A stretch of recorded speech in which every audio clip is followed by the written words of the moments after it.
Good morning, students. Today we'll proceed with the stages of patient counseling. So as we already discussed the stages of patient counseling. So the first stage was here opening the session, okay, and then opening the session, then preparation for the session, and then your counseling content, and then last is your closing of session.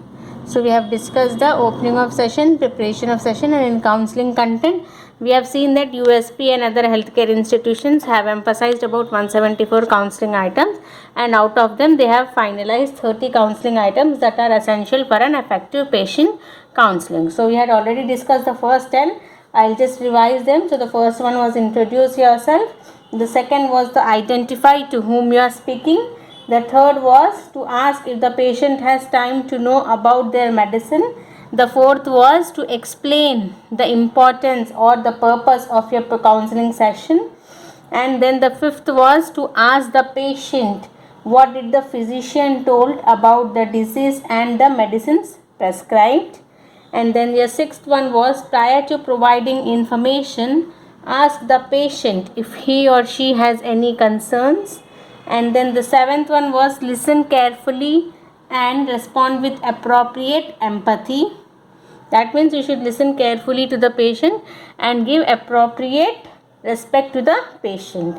Next, the eighth one was tell the patient about the name, indication and the route of administration of the medicine. That means you should tell the patient which medicine is he using, what is the strength of that is indication, which route, and in some cases strength, and then route of administration, whether it's for oral route or through rectal route or any other information which is necessary.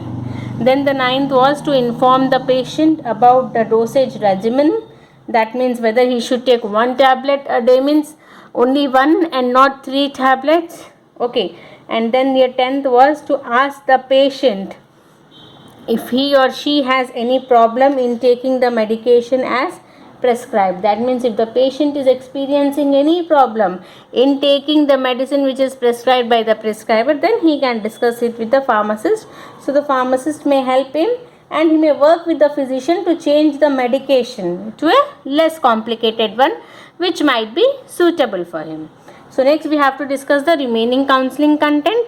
So coming to the 11th one, incorporate the medication regimen into the patient's daily routine. That means what? So you have to improve the medication adherence.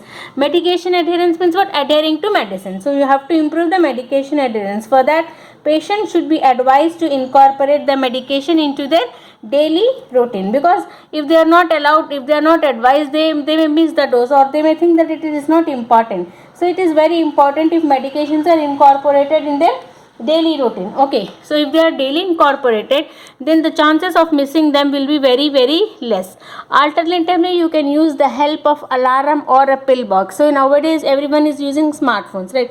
So you can keep alarm in your smartphone that it's so and so time on a so daily you have to take a tablet, or you can keep a pill box. So your pill box will be having seven compartments: Sunday, Monday, Tuesday, Wednesday, Thursday, Friday, Saturday. So you can keep one in each, and daily if you keep like this, you will not miss the pills. So it will help you in keeping the medication adherence. Okay.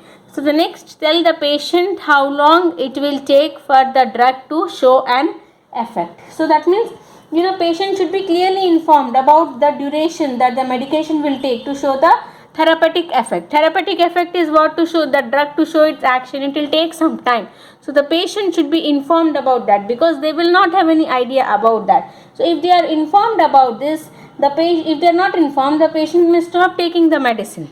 Or sometimes what will happen? He may double the dose. Okay. Sometimes the patient may double the dose because he is not able to understand why he is not achieving the therapeutic effect. So you have to tell the patient clearly how long it will take for the drug to show an effect. Okay, next, tell the patient how long he or she might be taking the medication. This is the same, like patients will have an expectation that how long they will take, 1 month, 2 months, 3 months. Okay, so if you incorporate in their mind the time period for which they should take, it will help them to keep a mindset of compliance. Compliance is nothing but what? Adhering to the medicine, patient compliance. So for example, if you have to take 30 tablets in a month, and if you are taking 29, then the compliance will be 29 by 30 into 100. Okay, so this will be less than 100%. But suppose if you are taking 30s and the patient compliance becomes how much? 100%. Okay, so in order to improve your compliance, you have to incorporate in the patient mind that expectation, that how long they should take, and it will also help to eliminate unrealistic expectations. Okay, so the patient will also come to know about the length of the treatment. So when you are informing him in such a way, he will come to know what is the length of the treatment with the particular medicine. Okay, then next 14th one, tell the patient when he or she is due for refill and number of refills needed. That means what? See, whenever we are going for a medical shop, we take sometimes 10 tablets because we need to take 15 in a month, or we take 30 tablets because we need to take all of the 30. So if you take 30 tablets, so you have to go for after 1 month for refill, right? So you have to inform the patient when is the refill due. Okay, so the patients need to plan for them in order to visit the pharmacist. So this information will assist them in coming them for appropriate time for the refill. So the information, it may be given in the form of verbal contract. Okay, the information the pharmacist can say to the patient like, Mrs. So and so name. Okay, suppose Mrs. Soni, the doctor has given you a 30-day supply. That means in the prescription the doctor has written 30. So the Mrs. Soni, the doctor has given you a 30-day supply. So may I expect you, suppose he is coming on May 1st. So now may I expect you on June 1st. Okay, so he may tell this verbally. So this will help in improving the patient confidence also, and he will not miss the dose. So you have to inform him that when is your due refill. Okay, so you should say him, therefore may I see you on next month for the next refill. So by doing so, the pharmacist will help the patient to know when to come back for the next refill. Okay, next you have 15th, emphasize the benefits of the medication. So patients should make every effort to support the therapy and tell the patients, that means your pharmacist should tell him what therapy they have chosen, why they have chosen, what are the benefits of the treatment before they discuss the side effects. Because if you discuss the side effects, first if you discuss the negative thing, no one will be positive in taking them. So first you have to discuss the positive points. So first you have to discuss the benefits of the treatment before discussing the side effects. So this will not only help to put side effects at a side, but it will also promote the patient confidence in the therapy. So because in any therapy, patient confidence is very important. So if you discuss the benefits of your medication, compliance, and if you take the medicine daily, what are the advantages, then it will improve the patient confidence, and it will help in adhering to the medicines strictly. Okay, so lack of confidence is the one which will result in non-compliance. When you are emphasizing the benefits, that will improve the compliance. Next, discuss the major side effects of the drug. So any drug will have any side effects. So it is important to discuss the major side effects. So while discussing this information, the pharmacist should be very specific with the side effects, because he should emphasize what side effects he may experience, how can they subside it, and if there is any emergency condition, how he should consult a prescriber or a pharmacist. So he should give all this necessary information. He should develop a flexible approach in order to provide all this information. So sometimes leaflets will provide an additional means of providing information regarding the side effects.